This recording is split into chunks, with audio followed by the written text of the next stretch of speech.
तो आज के क्लास में हमारा टॉपिक है क्लासिफिकेशन ऑफ कंप्यूटर, मतलब हुआ कंप्यूटर का वर्गीकरण।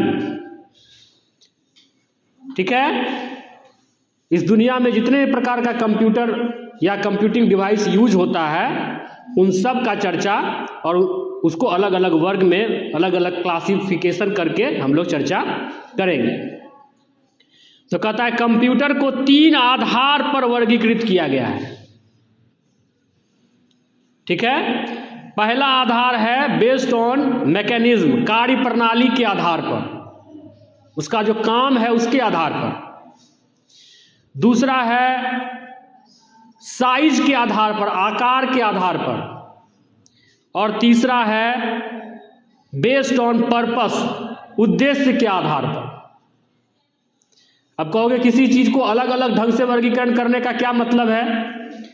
तो जैसे अगर हम देखें तो इस दुनिया में जो मनुष्य हैं उसका अगर वर्गीकरण करेंगे तो लिंग के आधार पर 3 तरह के मनुष्य हैं दुनिया में। अगर धर्म के आधार पर वर्गीकरण करेंगे तो कितने प्रकार के हैं? हिंदू, मुस्लिम, सिख, ईसाई, बौद्ध, जैन, 6 तरह के, और भी अगर कुछ जुड़ा हो तो। अगर जाति के आधार पर करेंगे तो कई तरह के जाति हैं, पता नहीं कितना जाति होगा, लेकिन किसका वर्गीकरण हो रहा है? मनुष्य का ही ना। तो उसी प्रकार से यहां पर अलग अलग आधार पे हम वर्गीकरण करेंगे। तो सबसे पहले देखते हैं मैकेनिज्म, कार्य प्रणाली के आधार पर।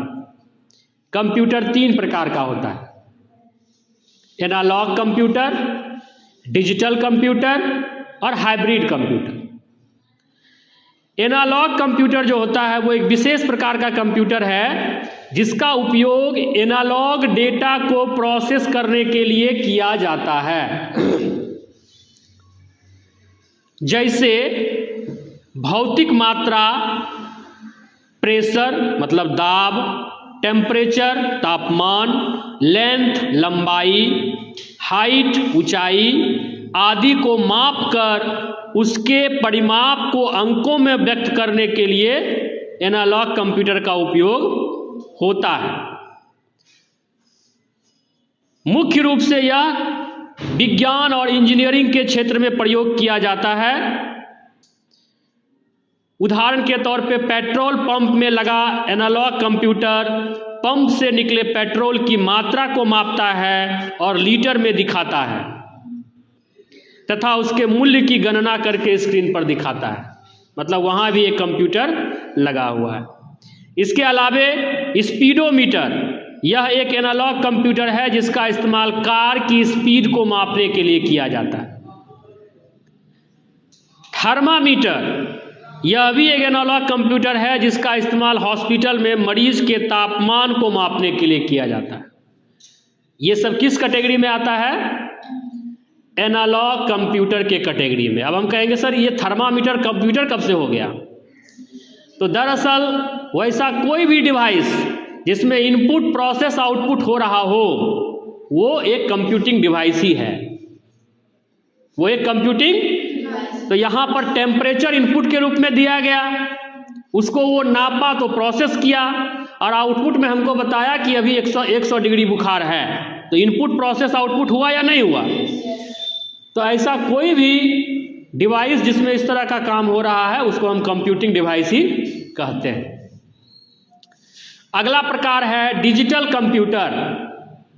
यह कंप्यूटर बाइनरी संख्या 0-1 के ऊपर काम करता है, जिसके बारे में हम लोग चर्चा भी कर चुके हैं। सबसे पहले डिजिटल कंप्यूटर को 1940 के दशक में विकसित किया गया। इसे सिर्फ गणितीय कार्य के लिए ही विकसित किया गया था, मतलब मैथमेटिकल कैलकुलेशन के लिए।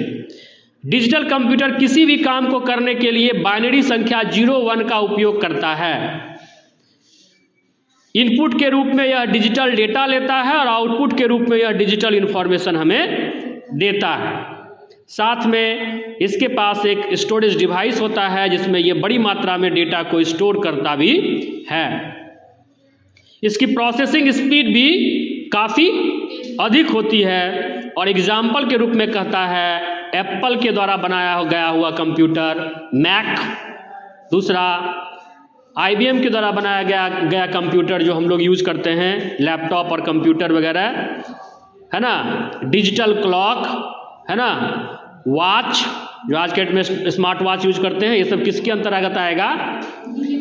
डिजिटल कंप्यूटर के अंतर्गत आएगा। अब आ जाइए तीसरा कैटेगरी, हाइब्रिड कंप्यूटर।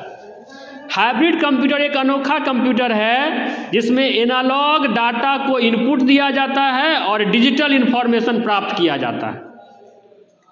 इसका उपयोग खास करके डॉक्टर्स के द्वारा किया जाता है, जैसे ब्लड प्रेशर मापने के लिए, हार्ट बीट को मापने के लिए। किस प्रकार का कंप्यूटर का उपयोग होता है? हाइब्रिड कंप्यूटर का उपयोग होता है। हम लोग देखते होंगे हॉस्पिटल में ICU वगैरह में एक पीछे में मशीन लगा होता है और हमारे उंगली के ऊपर एक क्लिप लगा दिया जाता है, उससे हमारा पल्स रेट वो बताते रहता है। और जैसे ही आदमी दुनिया से जाता है तो एक वो लाइन जो है सीधा खींचा जाता है, मतलब उसका पल्स अब नहीं धड़क रहा है। तो वैसा कंप्यूटर को क्या कहेंगे? हाइब्रिड कंप्यूटर कहेंगे। अब दूसरे आधार पे देखा जाए, किसके आधार पर?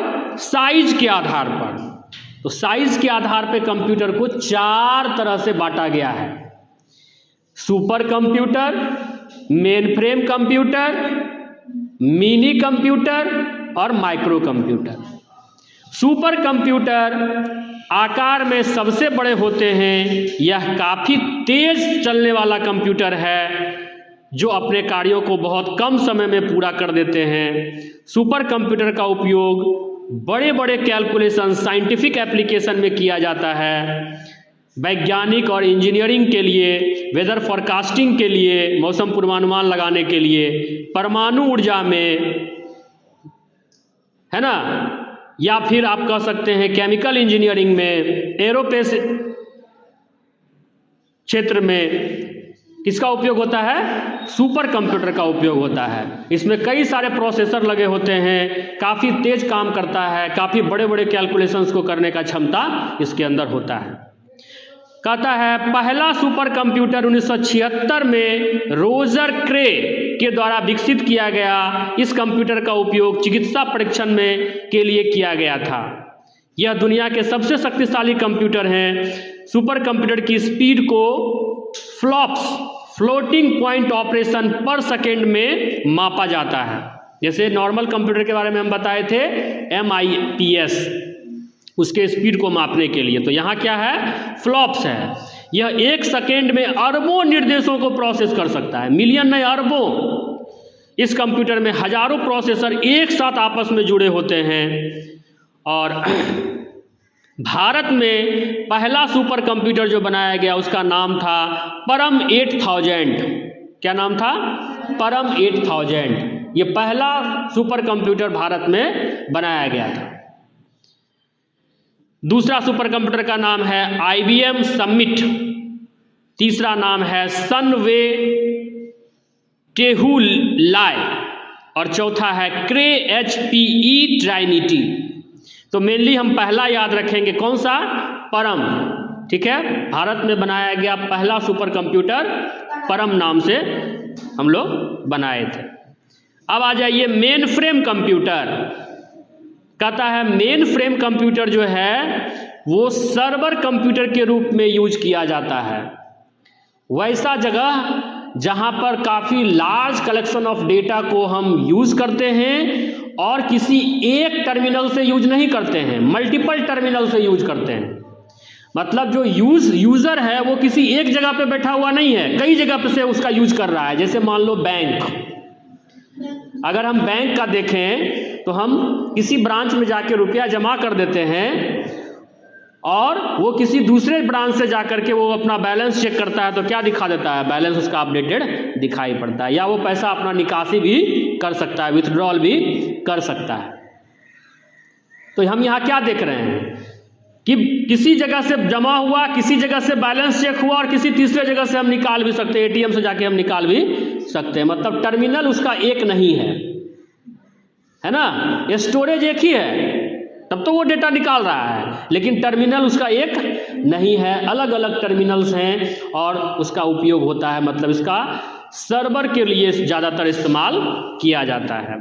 या रेलवे का देख लेते हैं रिजर्वेशन के लिए, है ना, हम अपने मोबाइल पर देखते हैं रिजर्वेशन के लिए तो इतना टिकट अवेलेबल है, ठीक है, रेलवे काउंटर पे जाके हम टिकट कटा लेते हैं।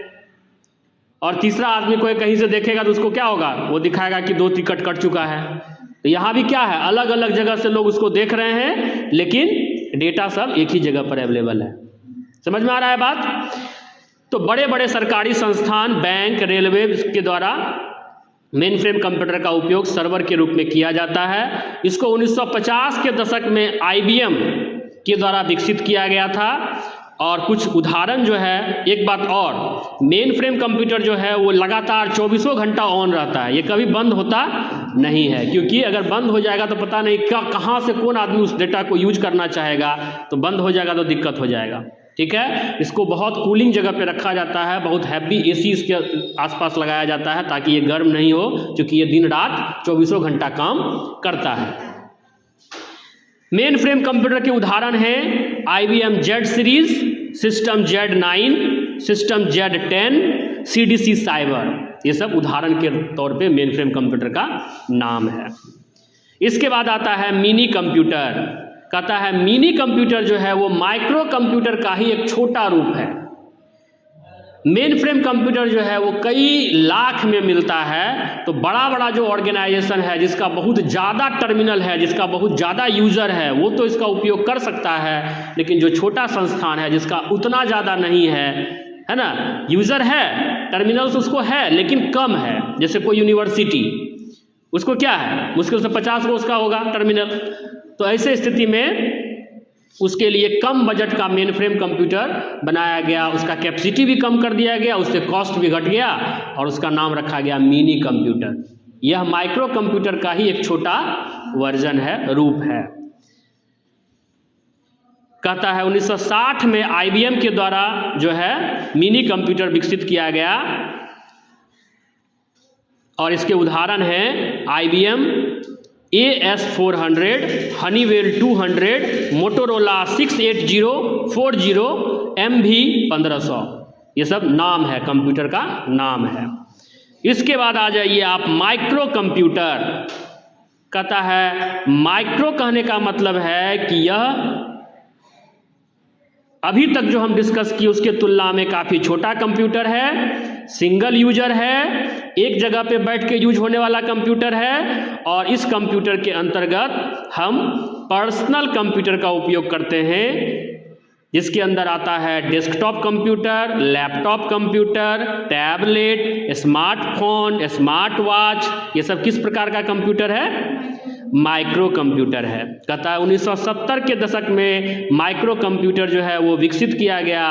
माइक्रो कंप्यूटर वजन में हल्के होते हैं, इनका मूल्य भी कम होता है, यह एक मल्टीटास्किंग कंप्यूटर है और एक ही समय में कई तरह के कार्य को कर सकते हैं इसके ऊपर। इसके द्वारा हम इंटरनेट एक्सेस कर सकते हैं, वर्ड पे हम टाइप कर सकते हैं, डॉक्यूमेंट बना सकते हैं। दुनिया का पहला माइक्रो कंप्यूटर का नाम माइकल था, जिसे इंटेल 8008 माइक्रो प्रोसेसर का उपयोग करके बनाया गया था।